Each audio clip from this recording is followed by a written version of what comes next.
వేస్తున్నారు. దావీదు కుమారునికి జయము జయము జయము, సర్వోన్నతమైన స్థలంలో మహిమ అంటుంటే, దేవుని ఆలయంలో ఉన్నటువంటి ధర్మశాస్త్ర బోధకులు పరిస్థితులు మాత్రం ఏమంటున్నారు తెలుసా?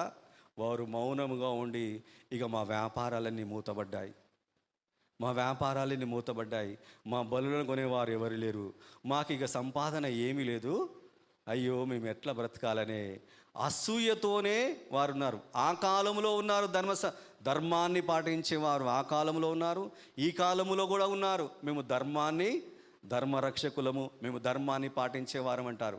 కానీ వారు చేసేదంతా అధర్మమే, వారు చేసేదంతా అధర్మమే.